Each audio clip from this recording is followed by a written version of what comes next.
ఇక జయశంకర్ భూపాలపల్లి జిల్లా కాటారం మండలం గుండ్రాత్పల్లి గ్రామ సభలో ఉద్రిక్త వాతావరణం చోటు చేసుకుంది. ఇందిరమ్మ ఇళ్లు మంజూరు జాబితాలో తన పేరు కనిపించకపోవడంతో మనస్తాపానికి గురైన ఒక వ్యక్తి పెట్రోల్ పోసుకుని ఆత్మహత్యాయత్నానికి పాల్పడ్డాడు. కావాలనే జాబితా నుంచి తన పేరును తొలగించారన్నారు శ్రీనివాస్. స్థానికులు అధికారులు వెంటనే స్పందించి అదుపు చేయడంతో పెను ప్రమాదం తప్పింది.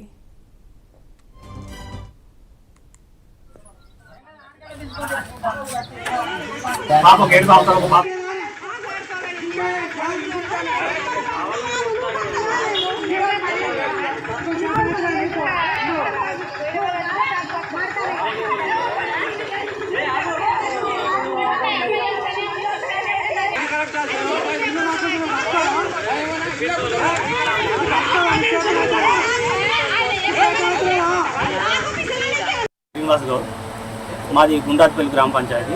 ఇందిరమ్మ ఇల్లు గురించి కార్యదర్శి గారిని, సర్పంచ్ గారిని గ్రామ పంచాయతీ పోయి అడిగితే ఇది దిక్కున చెడు చెప్పుకోపోరు ఆవు అని మాట్లాడింది. సార్ ఎందుకు సార్ ఇట్లా, నాకు ఇంతకుముందు ఇల్లు వచ్చిందని చెప్పింది మీరే, ఇల్లు శాంక్షన్ అయిందని చెప్పింది మీరే, మరి ఇట్లా మాట్లాడతాను నేను సార్ అంటే మీరు పైనుంచి వచ్చినా నేను ఏం చేయలేను, దిక్కున చెడు చేసుకోపోవాలి, మీరు ఏవాటిని ఆత్మహత్య చేసుకోవాలని సార్ అంటే ఆత్మహత్య చేసుకోపోవాలని కార్యదర్శి గారు, సర్పంచ్ గారు మాట్లాడడం జరుగుతుంది.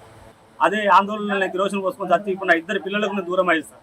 ఇది కారణం ఏంటంటే సార్, ఇంతకుముందు సర్పంచ్ ఎలక్షన్లు వచ్చినప్పుడు కాంగ్రెస్ ప్రభుత్వం కాంగ్రెస్ నుండి రెండు వర్గాలుగా విడిపోయినాం సార్. మేము అటు తోటపల్లి సావిత్రి గారు కావచ్చు, కానీ ఇటుకెళ్ళి నగులూరు శంకర్ గౌడ్ తరఫున నేను మాకు 8 నెంబర్గా పోటీ చేయడం జరిగింది.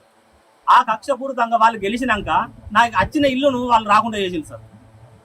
ఆ సర్పంచ్ కూడా ఓసీ అయితే ఆమె బీసీ సర్టిఫికేట్, దొంగ సర్టిఫికేట్ తెచ్చుకొని గెలిచి రేగొండ నుంచి తెచ్చుకొని అట్లాంటి నీచపు రాజకీయాలు చేసుకుంటా, పేదోని కడుపు కొట్టుకుంటా మాట్లాడి పేదోళ్లకు కనీసం నిల్వ నీడ లేకుండా చేస్తుంది సార్.